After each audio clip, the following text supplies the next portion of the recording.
بسم اللہ الرحمن الرحیم۔ علم کی دو قسمیں، تصور و تصدیق۔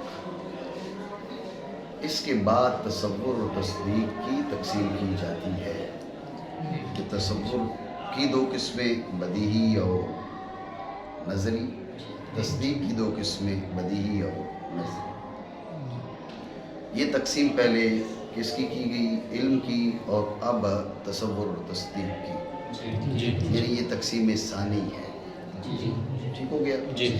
اس کے لیے مصنف رحمہ اللہ تعالیٰ نے کیا فرمایا؟ مصنف نے کہا وَيَقْتَسِمَانِ بِالضَّرُورَةِ الضَّرُورَةَ وَالِاكْتِسَابَ بِالنَّظْرِ، کہ تصور و تصدیق وہ ضرورت سے بھی ایک قسم پکڑتے ہیں اور نظر سے بھی ایک قسم پکڑتے ہیں، اور ان کا یہ قسم پکڑنا بے ضرورت یعنی یہ بدیہی ہے۔ شارع اسی کی وضاحت کر رہا ہے، وہ میں آپ کو بتا رہا ہوں۔ پہلے متن کے معنی کریں اور قسم پکڑتے ہیں کون؟ تصور و تصدیق، بداہتاً ضرورت سے اور اکتساب بالنظر سے، یہ ہیں متن کے معنی۔ اب آپ توجہ رکھیں، ماتن رحمہ اللہ تعالیٰ نے فرمایا یقتسیمانی، یقتسیمانی مشتق ہے، مشتق کی معرفت مبدا اشتقاق کی معرفت پر موقوف، تو اب یقتسیمان کا مبدا اشتقاق ہے الاقتسام، اقتسام۔ اس لیے شارع بیان کرتا ہے اقتسام کے معنی کیا ہے، ٹھیک ہے؟ پہلے اقتسام کے معنی بیان کرے گا، پھر ایک اعتراض ہوگا، اس کا جواب دے گا۔ کہا اقتسام کے معنی ہے اخذ القسمت، اخذ القسمت، قسم پکڑنا، اپنا حصہ لینا، ٹھیک ہے نا؟ اخذ القسمت، قسم پکڑنا۔ اقتسام کے معنی کیا ہوگی؟ قسم پکڑنا۔ اقتسام کے معنی کیا ہوگی؟ الطاف معنی کریں۔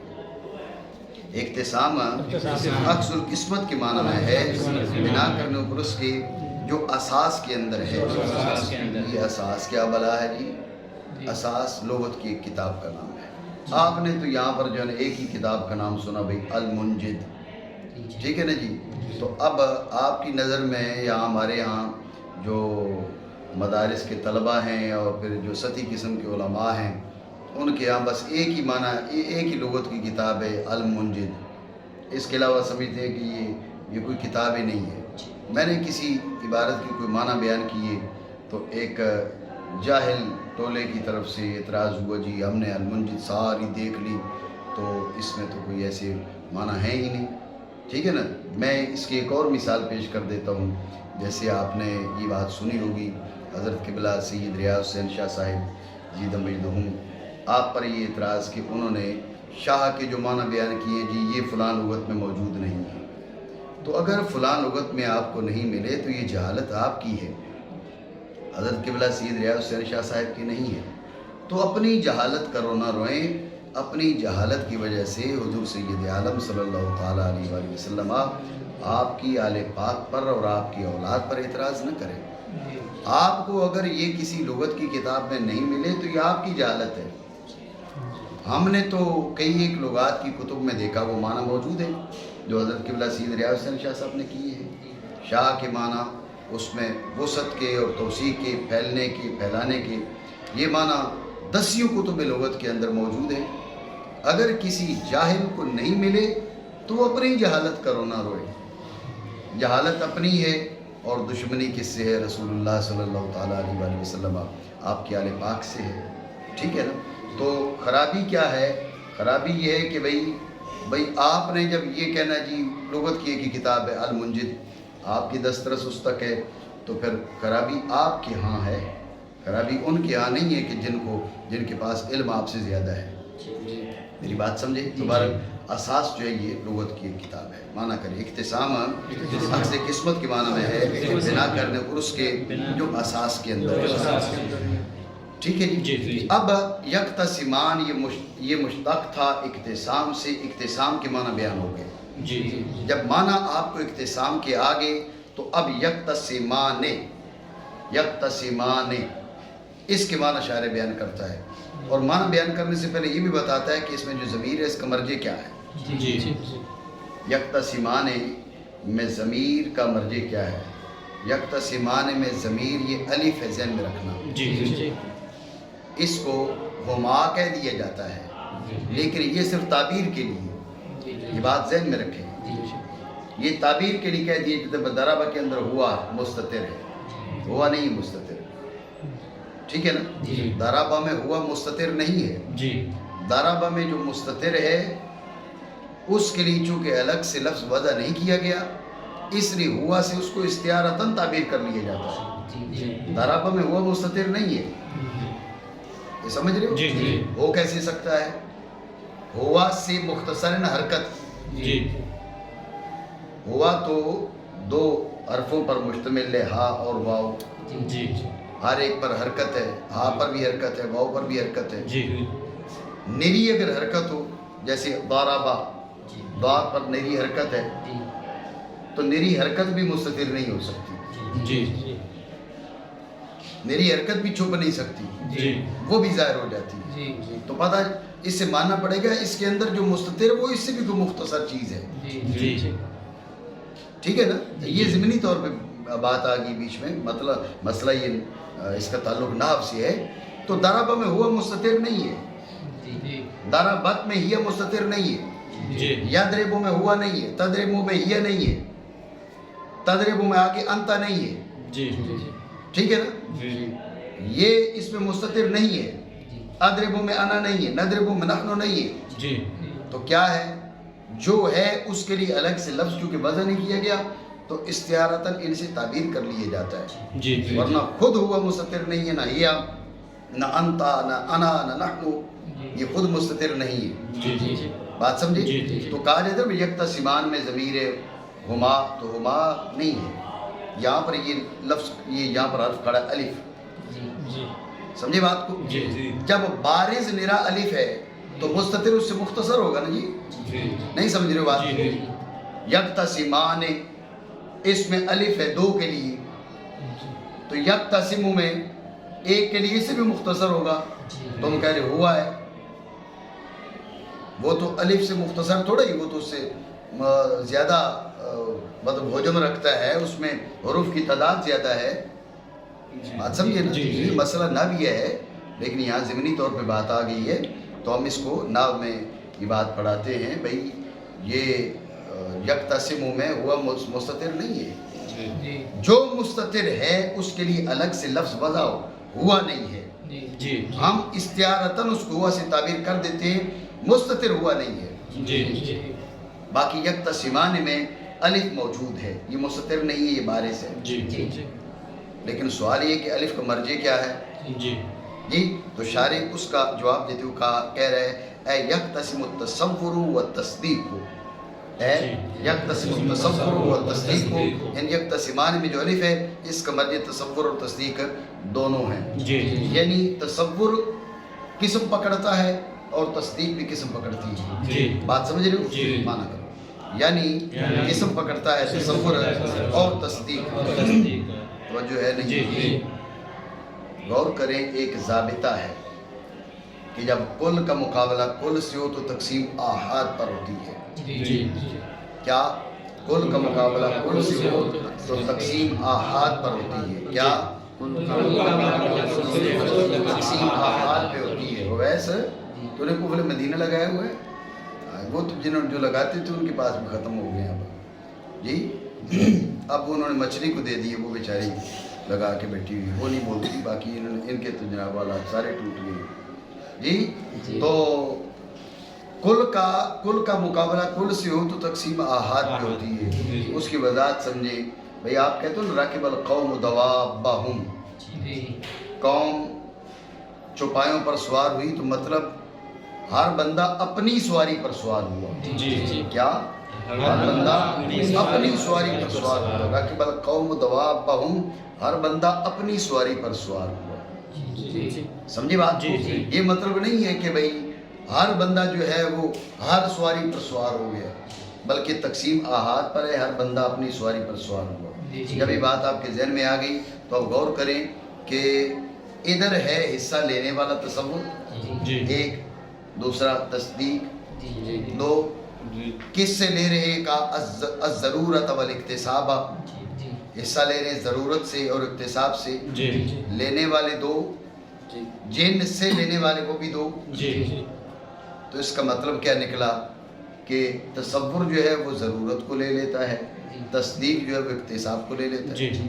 بھائی دو روٹیاں ہیں نا، دو بندے ہیں، بھائی دو بندوں میں دو روٹیاں بانٹو، چلو جی ایک روٹی ایک کو دے دو، ایک روٹی دوسرے کو دے دو۔ دو بندوں کا حصہ ہے، دو چیزوں میں کرنا ہے، ایک چیز ایک کو دے دو، دوسری چیز دوسرے کو دے دو۔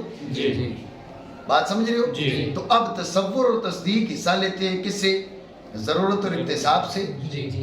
مطلب یہ ہے کہ جن چیزوں سے لے رہے وہ بھی دو ہیں، جو لے رہے وہ بھی دو ہیں، تو مطلب یہ ہے کہ ان میں سے ایک ایک کو دے دو، دوسرا دوسرے کو دے دو۔ اب تصور نے کیا کیا؟ ضرورت لے لی، اور تصدیق نے کیا کیا؟ اکتساب لے لیا۔ سمجھے؟ جب یہ بات آپ کے ذہن میں آ گئی تو اب یہ تو مقصد اس سے حاصل نہیں ہوگا۔ کیوں؟ اصل تقسیم کیا ہے؟ اصل تقسیم یہ کہ تصور کی بھی دو قسمیں ہیں، بدیہی اور نظری۔ تصدیق کی بھی دو قسمیں ہیں، بدیہی اور نظری۔ یہ جو آپ بتا رہے ہیں اس سے تصور سارے بدیہی ہو گئے، تصدیق ساری نظری ہو گئی۔ بات سمجھے نہیں؟ اعتراض ہے نہیں؟ یہ اعتراض ہے تو شارح اس کا جواب دے رہا ہے۔ شارح کہہ رہے ہیں بھی بات یہ ہے کہ ایسا نہیں ہے کہ تصور اور تصدیق کیا کرتے ہیں، تصور ضرورت کو لے لے اور تصدیق اکتساب کو لے لے، یہ بات نہیں ہے۔ بات یہ ہے کہ تصور بھی دونوں سے حصہ لیتا ہے، تصدیق بھی دونوں سے حصہ لیتی ہے۔ جب تصور دونوں سے حصہ لیتا ہے تو اب تصور ضروری بھی ہے، تصور قسمی بھی ہے۔ تصدیق دونوں سے حصہ لیتی ہے تو تصدیق ضروری بھی ہے، تصدیق قسمی بھی ہے۔ یہ جو آپ نے بات کی نا بھائی دو روٹیاں دو بندوں میں تقسیم کر دی جائیں، ہر بندے کو ایک روٹی ملے گی، ایک ایک روٹی لے کے چلا گیا، دوسرا دوسری روٹی لے کے چلا گیا، یہ تب ہوتی ہے جب کہ جس چیز کو تقسیم کیا جا رہا ہے وہ ایک ہی نوع سے ہو، وہ ایک ہی چیز ہو۔ سمجھے بات کو؟ اب کہا جائے روٹی سالن دو بندوں میں تقسیم کر دو، اب روٹی ایک بھی ہو، ایک روٹی ہے ایک پلیٹ سالن ہے، کو بھئی ایک کو روٹی دے دو دوسری کو سالن دے دو، یہ بات نہیں ہوتی۔ اب دونوں میں سے حصہ دینا پڑے گا، یا جس چیز کو تقسیم کیا جا رہا ہے وہ دونوں مل کے ایک نوع نہیں بنتے۔ تصور الگ چیز ہے، تصدیق الگ چیز ہے، لہٰذا وہ بدعت الگ چیز ہے، نظر الگ چیز ہے۔ تو تصور کیا کرے گا؟ دونوں میں سے ہر ایک سے اپنا حصہ لے گا، تصدیق بھی ہر ایک سے اپنا حصہ لے گی۔ جب تصور ہر ایک سے اپنا حصہ لے گا تو تصور ضروری بھی، تصور قسمی بھی، اور تصدیق ہر ایک سے اپنا حصہ لے گی تو تصدیق ضروری بھی، تصدیق قسمی بھی۔ بات پتہ نہیں سمجھو؟ یہ جو اس نے کہا نا کل من وصف ضرورت والاکتساب، یہ اسی اعتراض کے جواب کی طرف اشارہ ہے۔ خلاصہ دوبارہ سمجھ لو، ضابطہ یہ ہے کہ جمع کی جب جمع کا مقابلہ جمع سے ہو تو تقسیم آحاد پہ ہوتی ہے۔ راکب القوم دوابہم، اس کا مطلب ہے ہر بندہ اپنی سواری پہ سوار ہوا۔ تو جب تم نے کہا نا ضرورت، اور جب کہا کہ تصور و تصدیق قسمیں لیتے ہیں، اپنا حصہ لیتے ہیں، قسم پکڑتے ہیں، تصور و تصدیق قسم پکڑتے ہیں، کس سے؟ بداحت سے اور نظر سے۔ قسم پکڑنے والے دو، جن سے پکڑ رہے ہیں وہ دو، وہ بھی دو۔ تو اب تقسیم آحاد پہ، ایک قسم ایک نے لے لی، دوسری دوسرے نے لے لی۔ سمجھے بات کو؟ اس کو تصور کو ہم نے بداحت دے دی، تصدیق کو ہم نے جو ہے وہ نظر دے دی۔ سارے تصور بدیہی، سارے تصدیق نظری، مقصد حاصل نہیں ہوا، خلاف مقصود ہے۔ تقسیم یوں کی جاتی ہے کہ تصور کی دو قسمیں بدیہی نظری، تصدیق کی دو قسمیں بدیہی نظری۔ یہ جس انداز میں جو بات کر رہے ہیں یہ تو خلاف مقصود ہے، خلاف واقع ہے۔ اعتراض آپ سمجھے نہیں؟ اس کا جواب دیتے ہوئے شارح نے کہا کل من وصف ضرورت والاکتساب، بات یہ کہ تصور اور تصدیق میں سے ہر ایک، ضرورت اور نظر میں سے ہر ایک سے اپنا اپنا حصہ لیتا ہے۔ تصور ضرورت سے بھی اپنا حصہ لیتا ہے، اپنی قسم پکڑتا ہے، اور تصدیق سے بھی اور نظر سے بھی۔ تصدیق بھی کیا کرتا ہے؟ اس سے لیتا ہے تصور سے، تصدیق بھی ضرورت سے بھی لیتی ہے اور نظر سے بھی لیتی ہے۔ جو تصور کی دو قسمیں ہوگی، تصور بدیہی، تصور نظری۔ تصدیق کی بھی دو قسمیں ہوگی، تصدیق بدیہی، تصدیق نظری۔ بات سمجھو نہیں سمجھے؟ یہ جو آپ نے اعتراض کیے تب ہے جب کہ تصور اکیلے جناب والا بدعت کو لے جائے، تصدیق اکیلے نظر کو لے جائے، اور یہ اس وقت ہوتا ہے جب کہ جس چیز کو تقسیم کیا جا رہا ہے یہ ایک ہی نوع سے ہو۔ جب یہ الگ الگ انواع کی ہوں تو پھر ایسے نہیں ہوتا، پھر یہ چیز نہیں ہوتی کہ مقابلہ آحاد پہ ہو۔